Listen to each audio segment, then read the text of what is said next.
Hey everybody, it is May 28th, Thursday, and John and I are here in the Maple Room, overdue for our check-in. We haven't done a check-in since May 11th, and I'm not sure why. Sometimes distracted by too many irons in the fire. Yeah, we've had a lot of text and a lot of best laid plans, but anyway, here we are, and the sun is shining, and I think the sun is supposed to shine next week. Yes. It's been way too much rain for me. And I think that has really made this season even harder. Yes. Folks not being able to get out and walk and talk with neighbors and friends, and I think it's just made this stay-at-home mentality a little crazier.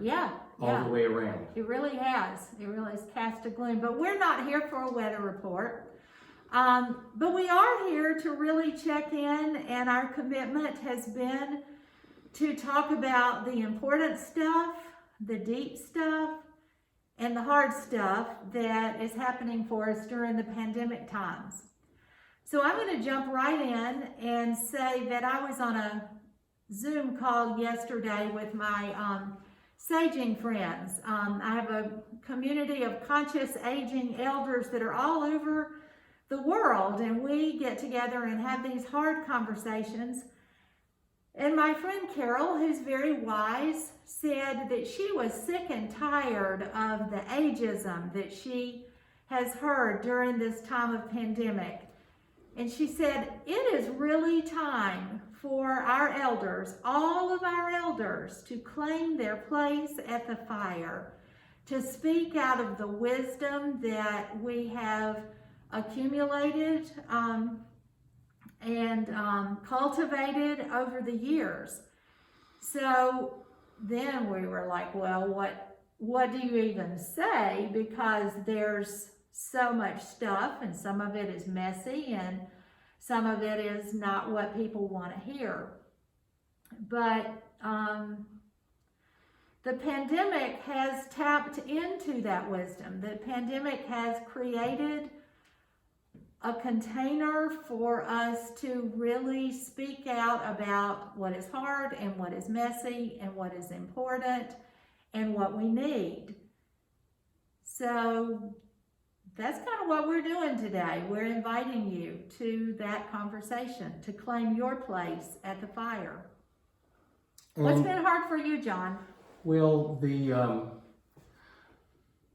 I am a naturally physically affectionate person. So one of the real challenges for this pandemic is not hugging people and shaking hands and being physically close to people. So that for me has been a big change, not just in lifestyle, but in feelings. And a note that I read this last week really spoke to me.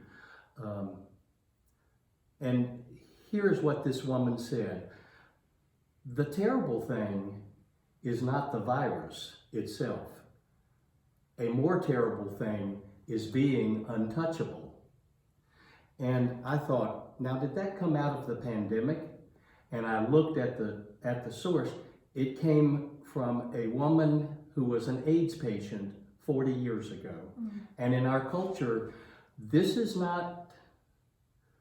it's not just we go back 100 years to the Spanish flu, but even 35, 40 plus years ago, the AIDS epidemic in the US and really around the world. And what struck me is that she said, being untouchable, not feeling untouchable. And so one of the challenges for me in that is, how do I help people feel touched? And how do I support our community as we're trying to touch one another when we can't do that physically? Right. And what keeps coming to my mind is this idea of the new normal. How will we make meaning in this new way of living? Right. And we just keep hearing and knowing that this will go on for a long time. And I look around and I see that there are, as we've talked about before, there are light moments Yeah. that have occurred here in our community. And I think now is the time for us to dig deep and to reflect upon what the new normal is making possible, Right. and to expand on it and make the very best of it, because we know a lot about living in community here in this community. Yeah, and for me, as I think about how we touch one another in new and creative ways, I look to what's going on already. I went by Fred Hale's apartment one day, and there in the corner, on a paper plate wrapped in plastic, were homemade cookies with a note from Tom and Sam Maynard. Yeah. And I knocked on Fred's door and I said, "Fred, it's dangerous to leave homemade cookies in the hall." And he said, "Well, help yourself." I said, "Really?" He said, "Really?" That's a risky behavior. Right, it is. So I had one of the cookies and handed the plate in to Fred, and he was just delighted. He was touched by the thoughtfulness of friends and neighbors here. And I just think of, it just sparks my imagination. How can I creatively help connect folks and encourage others to touch one another in new ways? So he's Yes. And I think a lot of our residents are thinking in that same way. Yes. How can I make a difference? How can I participate in the new normal? And so today we may not have a lot of answers, but we're bringing that question to the larger community. And John and I are here to let you know that as your chaplain and your old social worker, that we're a part of the team, and we want to do everything we can to help you share your gifts and make this new normal really count. Can I give one more example? Sure. From, many of you know Marge Reeves, and Marge said to me, maybe a couple of weeks ago, I don't know if I've told you this or not, she said, "John, I need a hug," and that's me emotionally.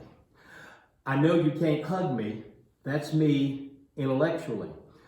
Now the way I combine those two, every time I see you, I realize you owe me a hug, and I'm keeping a tally sheet with your name and Yeah.